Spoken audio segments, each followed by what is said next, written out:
Kansas-Nebraska Act, Civil War. As a matter of fact, the K&A made a huge impact. North, South, free, captured, opposites all over this country.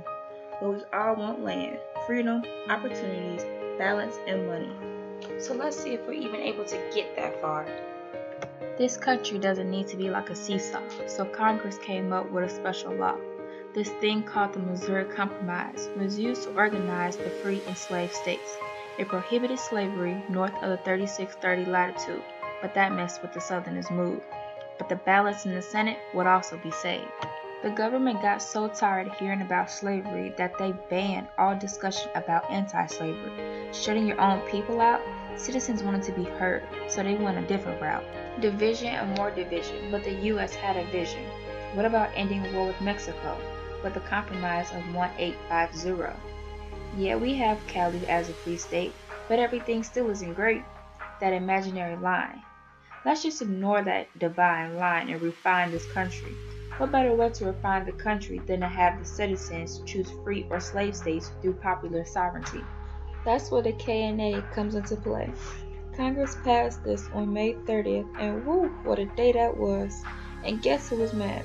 The sad Northerners. They liked that imaginary line. The South, on the other hand, was ready to fight for more land. So those divided regions rushed into Kansas for the chances to persuade the opposite party. There wasn't a legit army, but riots were led by John Brown, who wasn't there to say sorry.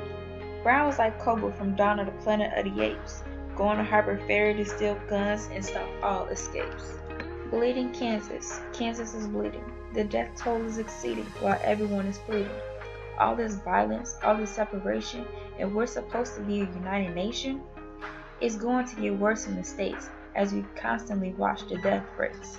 Brown is still at it, going for revenge. He just won't quit. This life-changing event is what really set it off. The Potawatomi massacre created such a disaster.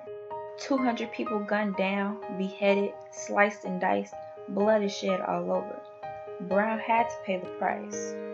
This is just another piece of evidence to show the danger after the K&A. But it didn't stop there. In 1857, pro-slavery people in Kansas decided to protect slaveholders but excluded free blacks. More division? That just added more friction between pro and anti-slavery advocates. This idea was called the Lecompton Constitution. Just another sick idea because of the K&A. Separation, lack of land, lack of freedom, lack of opportunities, lack of balance, lack of money. I'd be ready to fight too, just so they could see my view. The K&A. The day we try to stop by and rely on persuasion causes many people nearby to run by and all cry as most died. You can't tell me this wasn't a huge event.